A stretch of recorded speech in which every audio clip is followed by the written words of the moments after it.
Hadirin dan hadirat sekalian dirahmati Allah Subhanahu wa taala. Kita lanjutkan kajian kitab Riyadhus Shalihin, yaitu tentang bab tahrim uquqi wa qati'atir rahim. Bab yang menjelaskan ya buat anak-anak ya, baik yang masih ada orang tuanya maupun sudah tidak ada orang tuanya, ya diharamkan untuk melakukan perbuatan durhaka kepada kedua orang tua. Wa qati'atir rahim, dan juga memutuskan tali silaturahmi. Sebagaimana Rasulullah sallallahu alaihi wasallam bersabda, "Ala unabbiukum bi akbaril kabair." Salasan kulna bala ya Rasulullah, qala al-isyraku billah wa uququl walidain, wa kana muttaki'an fajalasa, wa qala ala wa quluz zuri wa syahadatuz zur, fama zala yukarriruha hatta kulna laitahu sakata. Muttafaqun alaih, atau kama qala Rasulullah sallallahu alaihi wasallam. Ya, ini hadis masyhur, ya, hadis yang sangat terkenal, hadis yang dijadikan sebagai bentuk ya dalil yang kontemporer, ya bahkan dalil yang sangat mujarab buat orang-orang yang belajar tentang bagaimana akhlaknya seorang anak kepada kedua orang tua, dan bagaimana seorang anak agar menjalin silaturahmi, ya, silaturahmi baik kepada keluarganya, sanak familinya, ya, kepada tetangganya, pada handai tolannya, dan kepada orang lain. Ya. Diam. Dagedug kan buang tuh alatnya. Nah, di sini dijelaskan oleh Rasulullah sallallahu alaihi wasallam, ya, sebagaimana diriwayatkan oleh Abi Bakr Nufai bin Al-Harisi radhiyallahu anhu, bahwasanya Rasulullah sallallahu alaihi wasallam bersabda, "Ala unabbiukum bi akbaril kabair."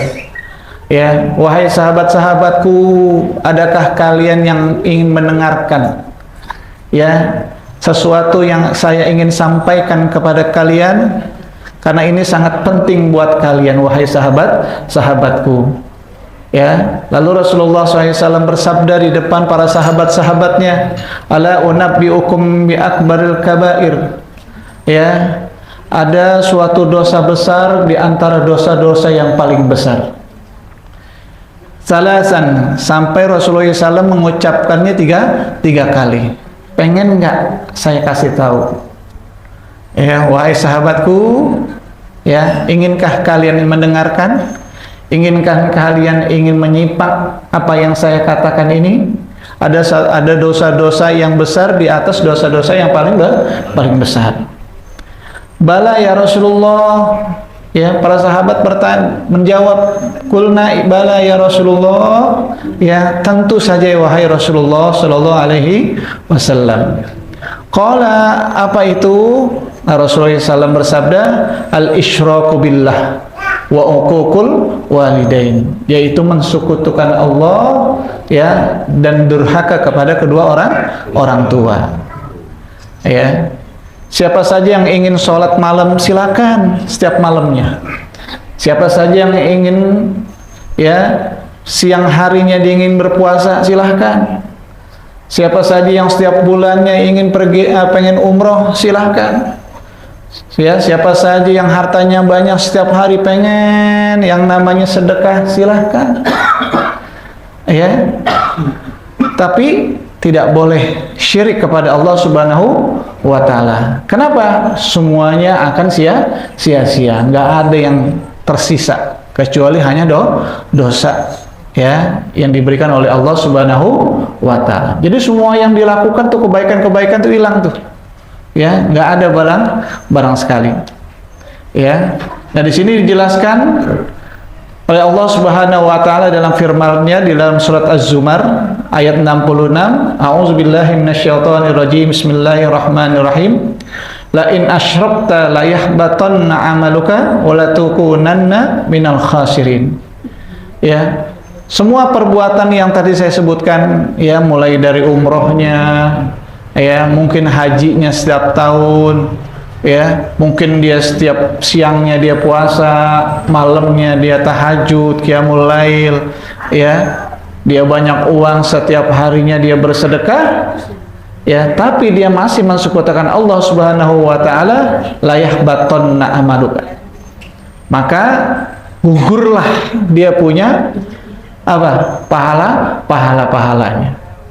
Amal solehnya atau solehanya buat perempuan semuanya gugur. Sebab apa? Ya, sebab mensekutukan Allah Subhanahu wa taala. Nah, ini diantara dosa yang paling besar. Hati-hati, ya. Lalu yang kedua adalah wa uququl walidain. Ya. Durhakanya seorang anak kepada kedua orang tua. Ya, banyak sekali sekarang orang-orang banyak lebih mementingkan orang lain daripada kedua orang tuanya. Misal contohnya, ya ada orang dia nggak punya kerjaan, tiba-tiba ada kawannya memberikan kerjaan.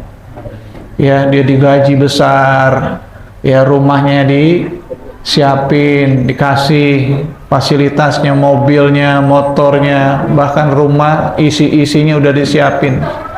Ya, tapi ketika panggilan orang tua, ya perintah orang tua diabaikan. Ingat, sehari seorang anak ketika di dalam perut ibunya, ya kalau dibanding ya dengan perbuatan temannya itu nggak ada apa-apanya. Ya nggak ada apa-apanya. Sehari aja di dalam perut orang tuanya ketika dihamilkan kita di dalam perut orang ibunya, ya itu nggak sebanding dengan apa yang diberikan kawannya. Senapasan aja itu belum kebayar. Ya, umpama hartanya dia kumpulkan miliaran rupiah, ya diberikan kepada orang tuanya, kalau dibanding atau ditimbang dengan sehari, ya dia di dalam perut ibunya ketika lagi dihamilkan oleh ibunya, maka tidak ada bandingannya. Ini luar biasa. Makanya dikatakan siapa saja yang melawan kedua orang tuanya itu adalah termasuk dosa yang paling besar. Bahkan dijelaskan oleh Rasulullah SAW, ma min zanbin ajdaru ayyu ajjilallahu li sahibil uqubata fid dunya ma'a may yaddakhiru lahu fil akhirah minal baghi wa qatilatur rahim. Yang paling pantas, ya, hukuman yang disegerakan oleh Allah Subhanahu wa taala di dunia, ma'a mayyadakhiru lahu fil akhirah, dan diberikan juga nanti hukuman itu di akhirat. Apa itu? Mimbagi, yaitu dari perbuatan zalim. Wa qati'atur rahim, dan juga yang memutuskan tali silaturahmi, termasuk berbuat dosa kepada kedua orang tua. Tuh. Jadi siapa saja yang berbuat dosa kepada kedua orang tua, Allah sigrahin tuh hukumannya di dunia. Ya entah rezekinya seret, ya entah di rumahnya ya nggak ada yang namanya ya kedamaian, ya entah dia ini itu dan sebagainya, pokoknya sempit aja deh. Ya, nah ini disebabkan karena apa? Ya, karena durhaka kepada kedua orang tua. Ustaz, bagaimana saya pengen banget ya taat sama kedua orang tua, saya pengen banget ya menyayangi kedua orang tua saya, sedangkan orang tua saya sudah tidak ada. Kata Rasulullah SAW, sayangilah yang disayangi oleh kedua orang tua kamu. Siapa dia? Adalah saudara-saudara kita, anak-anak daripada anak orang tua kita, abang kita, empok kita, adik kita. Nah itulah yang kita mesti sayangin yang pertama. Baru meningkat nanti encingnya, ya kakeknya, terus nanti meningkat lagi kepada orang-orang atau teman daripada orang tua kita. Itu silaturahmi harus ada tuh, jangan terputus. Andai kata kita ngundang, jangan lupa teman-teman orang tua kita undang Ya kali aja kita punya kerjaan disebabkan orang tua kita minta tolong sama teman-temannya. Bisa jadi nggak? Bisa. Ya misalnya Soleh, mohon maaf ya, ente ada kerjaan, ente punya inian nggak, punya relasi atau apa, kayak anak saya nih udah nganggur nih. Oh tenang, ya saya punya anak saya, alhamdulillah dia sukses, dia punya kerjaan, ya bisa lah nanti ini dimasukin ke sana. Nah sebab siapa tuh? Sebab temannya, daripada teman orang tua kita, sehingga dia sukses, sehingga dia berkeluarga, dia punya anak, dia punya rumah, ya, dan dia bisa memberikan sedekah juga kepada kedua orang tuanya, ya. Nah itu diantaranya. Kemudian wakana muttaqian pajalasa. Ini Rasulullah SAW ketika lagi menjelaskan, ya, bahwasanya dosa yang paling besar di antara dosa-dosa besar itu adalah apa tadi? Ya, isyraku billah. Ya, yaitu menduakan Allah Subhanahu wa taala dan juga berbuat dosa kepada kedua orang tua. Posisinya Rasulullah SAW itu lagi dalam keadaan nyender. Dalam keadaan nyender sambil jelasin ya kepada sahabat-sahabatnya, tiba-tiba Rasulullah SAW langsung bangun, duduk, ya, duduknya tegak. Ya, sampai-sampai Rasulullah SAW duduk bangun tegak. Ini bangun Rasulullah SAW begini duduknya. Nah ini dijelaskan di dalam hadis, ya. Rasulullah para sahabat berkata, ya, ada suatu hadis, ya,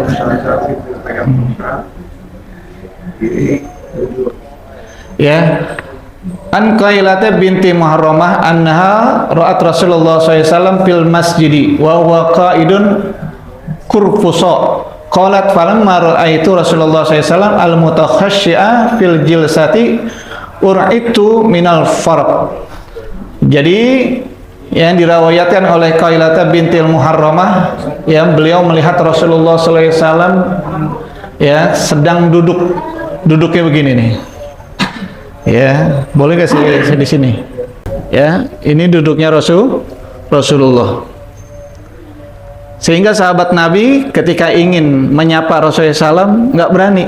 Kenapa? Saking wibawanya Rasulullah seperti ini.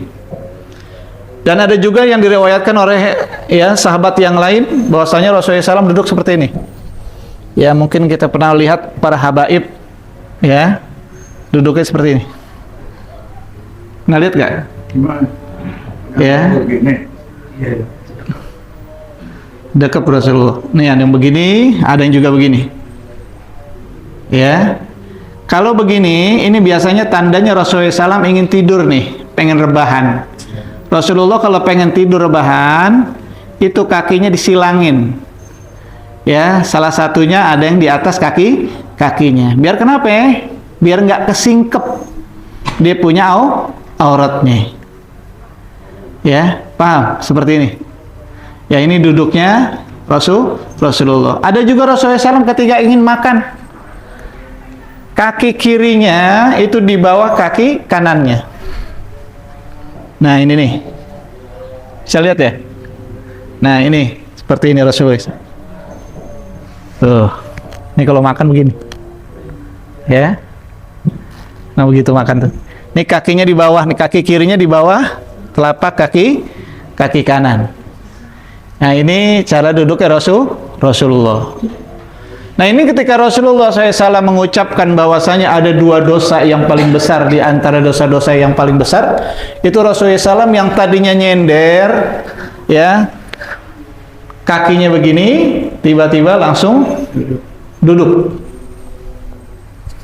ya, menyampaikan hadis tersebut, menyampaikan ya sabdanya Rasulullah SAW. Kenapa? Karena saking pentingnya, karena dosa ini sangat besar sekali dan paling pantas ya disegerakan oleh Allah hukumannya adalah di dunia maupun di akhirat. Ini luar biasa. Saking besarnya itu dosa sampai-sampai Rasulullah SAW khawatir kepada para sahabatnya dan kepada umatnya sampai nanti di akhirat kelak. Ini yang dikhawatirkan oleh Rasulullah Shallallahu Alaihi Wasallam. Faqala ala wa qaulu zur wa syahadatu zur. Bahkan Rasulullah SAW bersabda, ya, dan di sini ala wa qaulu zuri, ada juga orang yang mengatakan bohong. Nah, ini perkataan bohong ini salah satu diantaranya adalah perbuatan dosa yang besar. Ini luar biasa. Ya, coba kita perhatikan. Ya, banyaknya disebabkan karena perbuatan bohong ini bisa menyelakakan banyak orang. Ya, kita pahamlah dengan kondisi negara kita yang lagi kurang baik. Ya, kita doain semoga Allah Subhanahu Wa Taala tidak menjadikan negara kita ini menjadi negara yang rusak ya, dan dijadikan negara kita menjadi negara baldatun thayyibatun rabbun ghafur. Ya, nah itu seperti itu. Wa syahadatuz zur, dan juga merupakan ketika diminta keterangan oleh orang bahwasanya untuk jujur dia malah berdusta. Ya, contoh misalnya, ya, demi Allah, tallahi, billahi, ya, bahwasanya minuman ini minuman ya dari Rasulullah SAW, sebagaimana Rasulullah SAW bersabda begini-begini, ini kaza. Padahal bukan. Akhirnya tuh dia jual minuman, laku nggak? Laku. Sebab karena apa? Ya, dia persaksian dia kepada orang-orang dengan cara bohong. Nah, persaksian bohong ini luar biasa. Hati-hati. Jangan sampai ya kita berbuat zalim seperti tersebut. Ya. Famaza la yukarriruha hatta qulna laitahu sakata. Ya, terus menerus mengulanginya. Jadi Rasulullah SAW ini terus menerus mengulanginya nih, perkataan ini. Ya, dosa-dosa besar yang disebutkan oleh Rasulullah SAW itu bukan sekali saja diucapkan, tapi berkali-kali. Ya, sampai Rasulullah SAW, sampai orang-orang melihat Rasulullah SAW tuh kesian gitu. Sampai sebegitunya Rasulullah SAW menyampaikan ya apa yang disampaikan tentang dosa besar tersebut ya berkali-kali. Kalau kita nih, Allah gua kagak tega dah, gua udah denger ya Rasulullah, udah dah, aneh paham dah. Tapi Rasulullah SAW khawatir kalau di antara kita mungkin ada yang belum denger, mungkin belum sampai, mungkin dalam keadaan ngantuk, tidur dan sebagainya, sehingga nggak kesampaian tuh yang dibicarakan oleh Rasulullah SAW. Makanya diulang oleh Rasulullah SAW. Ya, laitahu sakata, sampai Rasulullah SAW terdiam. Ya, muttafaqun alaih atau kama qala Rasulullah sallallahu alaihi wasallam. Kemudian hadis yang berikutnya, wa an Abdullah ibn Umar ibn al-As radhiyallahu anhuma anin Nabi sallallahu alaihi wasallam qala al-kabairu, yang pertama al-isyraku billah wa uququl walidain wa qatlun nafs wal yaminul ghamusu, rawahul Bukhari atau kama qala Rasulullah sallallahu alaihi wasallam. Nah, ini ada tambahan lagi. Ya, tadi kata Rasulullah SAW yang diriwayatkan atau yang diceritakan oleh Abi Bakrah ya Nufai bin Haris, bahwasanya dosa yang diantara dosa paling besar itu ada dua, yaitu yang pertama isyraku billah ya wa uququl walidain. Nah, di sini ditambahkan yang diceritakan oleh Amr bin As, bahwasanya tambahannya apa? Tambahannya adalah ya wa qatlin nafs, yaitu membunuh manusia. Nah, ini membunuh manusia ini salah satu dosa yang sangat besar. Bukan umat muslim saja yang dibunuh, tapi orang kafir pun kalau dibunuh dia tidak bersalah, ya, tidak berdosa, tidak melakukan pelanggaran-pelanggaran, lalu dia dibunuh atau disebut juga kafir zimmi, maka kita berdosa. Apa dosanya? Kita tidak akan bisa mencium aroma wanginya bau surga. Dan bahkan ya, penciuman bau surga itu jaraknya adalah 40 tahun. Jadi 40 tahun kita sebelum masuk ke dalam surga, itu kita sudah bisa mencium baunya, bau aroma wanginya surga. Nah, kalau seandainya kita membunuh orang kafir ya yang tidak bersalah, maka kita tidak akan bisa mendapatkan ya penciuman bau aroma wangi surga. Ini nauzubillah min zalik. Itu orang kafir. Bagaimana kalau orang muslim? Ya, nah di sini dijelaskan di dalam surat An-Nisa ya ayat 93, a'udzubillahi minasyaitonirrajim, bismillahirrahmanirrahim, wa may yaqtul mu'minan muta'ammidan fajazaohu jahannama khalidan fiha. Ya, barang siapa yang yang dibunuh adalah kaum muslimin atau orang yang beriman kepada Allah Subhanahu wa taala muta'ammidan, dengan secara sengaja, fajazauhu jahannama khalidan fiha, maka akan diberikan ganjaran. Ya, ganjarannya adalah berupa dia akan masuk ke dalam neraka selama-lamanya. Ya, atau kekal di dalam neraka. Nah, ini. Bukan itu saja, Allah Subhanahu wa taala memberikan hukuman wa ghadiballahu alaihi. Allah pun juga gedeg, marah sekali kepada orang yang membunuh kaum muslimin. Wala'anahu, dan juga Allah Subhanahu wa taala melaknat. Bukan dirinya saja yang terkena laknat, ya, keluarganya pun juga terkena laknat. Kenapa? Karena kagak ngingetin, kagak melerai, ya, ngediamin. Ya, ketika orang pengen bunuh itu kan pasti ada sesuatu yang tidak terbersit. Ya, kadang-kadang yang namanya orang marah, ya, kita tahulah yang namanya orang marah. Awalul ghadab jununun wa akhiruhu nadamun. Ya, permulaan daripada orang marah adalah gila, yang pada akhirnya menjadi penyesalan. Ya, pertama kita, kalau lagi marah, Masya Allah, saya aja HP punya 3 biji udah saya pecahin, saya hancurin punya anak saya. Gara-gara saya suruh ngaji nggak mau, saya pecahin, saya hancurin. Habis pecah, hancur, nyesel dah. Saya bilang, saya sama orang tua saya sama juga. Dulu saya nonton TV, dibanting TV-nya. Sekarang giliran anak, saya suruh ngaji, nggak mau ngaji, saya banting HP-nya. Ya, 11-12. Ya, seperti itu. Emang ya, as-samarah min haitsyush syajarah, buah bagaimana pohonnya. Ya, nggak jauh beda. Ya. Nah, di sini dijelaskan wa'adda lahu azaban azima, dan Allah Subhanahu wa taala menyediakan atau nyiapin siksaan-siksaan yang sangat pedih nanti di akhirat. Nah, ini ya, ini pinta Allah Subhanahu wa taala agar supaya hati-hati nih kepada Rasulullah SAW. Tolong kasih tahu ya Rasulullah, kasih tahu nih umatmu ya Rasulullah, agar supaya tidak ya saling membunuh. Ya, di ayat yang lain juga dijelaskan, ya, man qatala nafsan bighairi nafsin aw fasadin fil ardi faka'annama qatalan nasa jami'an wa man ahyaha faka'annama ahyan nasa jami'an.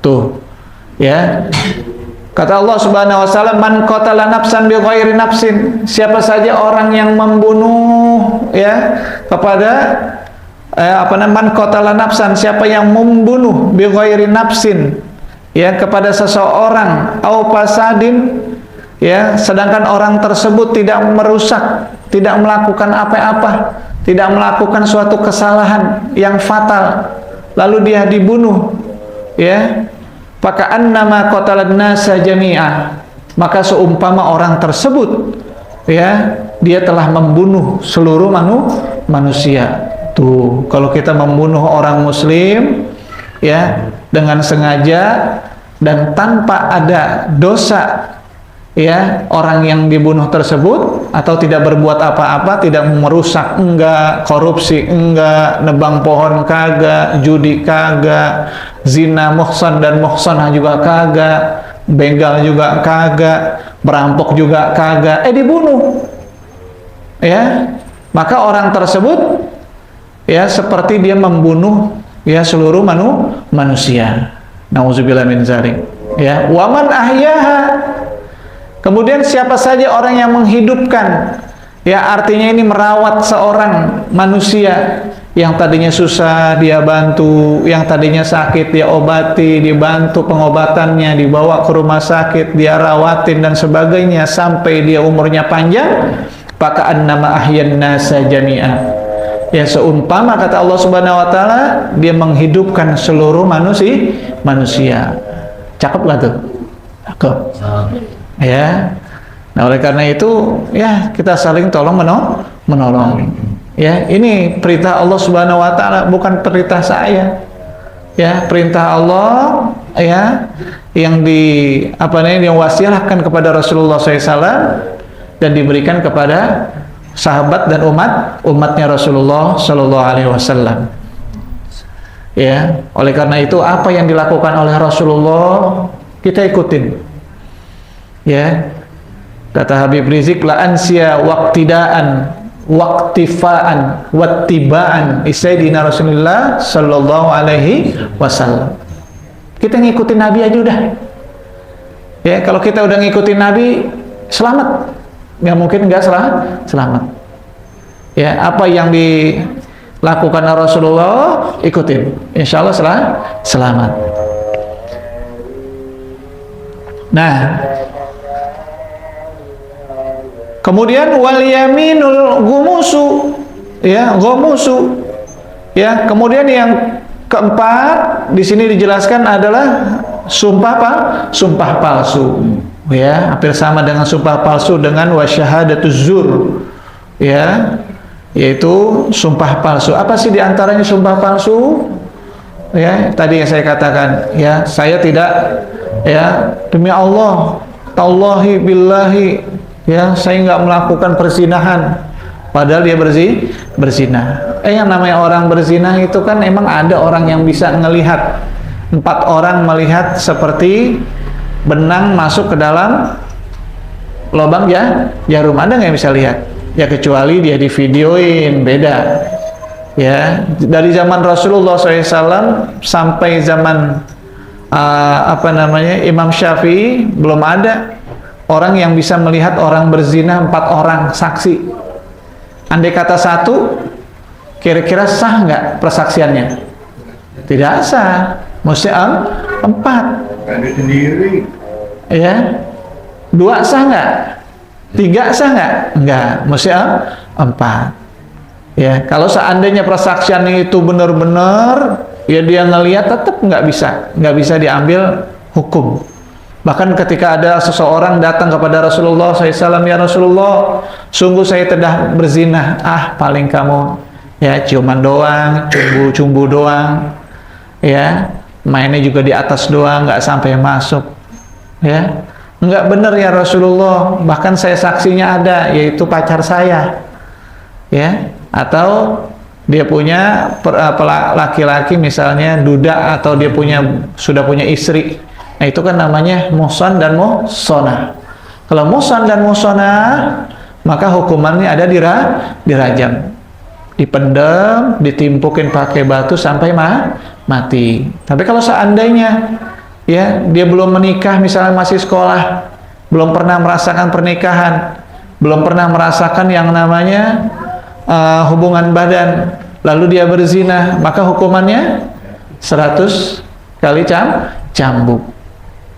Kalau seandainya dihukum 100 kali cambuk, baru banget 60 cambukan, kelepas tuh tali buat iketan agar supaya dia tidak kecambuk, agar supaya dia tidak kabur. Tiba-tiba dia kabur, ya, apakah ditangkap lagi? Kata Rasulullah SAW, nggak usah, biarin. Kenapa? Karena dia sudah merasakan begitu sakitnya dicambuk, ya, karena hukuman daripada dia berzina. Ya, mudah-mudahan dia mudah-mudahan dia bertaubat kepada Allah Subhanahu wa taala dan tidak melakukan perbuatan tersebut. Itu ya, bahkan bukan perzinahan di antara yang ghairu muhsanah, yang muhsanah pun juga begitu. Kata Rasulullah SAW, yang datang kepada Rasulullah SAW yang mengakui dia berzina kepada seseorang laki-laki itu perempuan, ya, ketika ditangkap lalu dirajam, dia kabur, ditangkap lagi, ketangkep, Akhirnya ditimpukin sampai mati. Kata Rasulullah, kenapa kamu tangkap? Biarin aja dia lari, biar aja dia kabur, nggak usah ditimpukin lagi. Ya Rasulullah, sesungguhnya saya tangkap, saya timpukin lagi sampai mati. Kalau seandainya dia masih hidup, biarkanlah dia kabur, biarkan dia lari, biarkan dia mengasingkan dirinya, ya, karena begitu dahsyatnya, begitu sakitnya siksaan tersebut, hukuman tersebut, sehingga dia bisa taubatan nasuha. Mudah-mudahan taubatannya diterima oleh Allah Subhanahu wa taala. Bahkan ditanya oleh sahabat Nabi Muhammad SAW, ya Rasulullah, hinakah orang tersebut? Kata Rasulullah, dia tidak hina. Bahkan dia bisa lebih hebat, bahkan dia bisa lebih mulia daripada kalian-kalian semua. Kenapa? Hukumannya adalah mati. Sampai merelakan dia mati ditimpukin dengan batu ketika dirajam.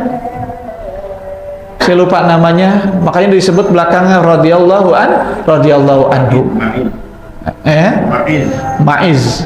Ya, namanya Ma'iz radhiyallahu an.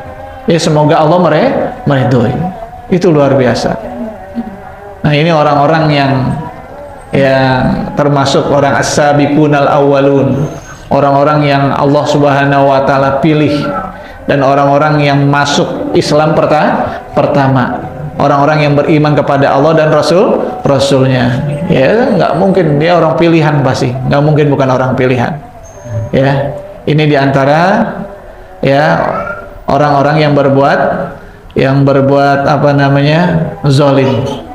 Ustaz, bagaimana kalau seandainya di sini nggak dijelaskan, ya, adakah orang yang dibunuh boleh?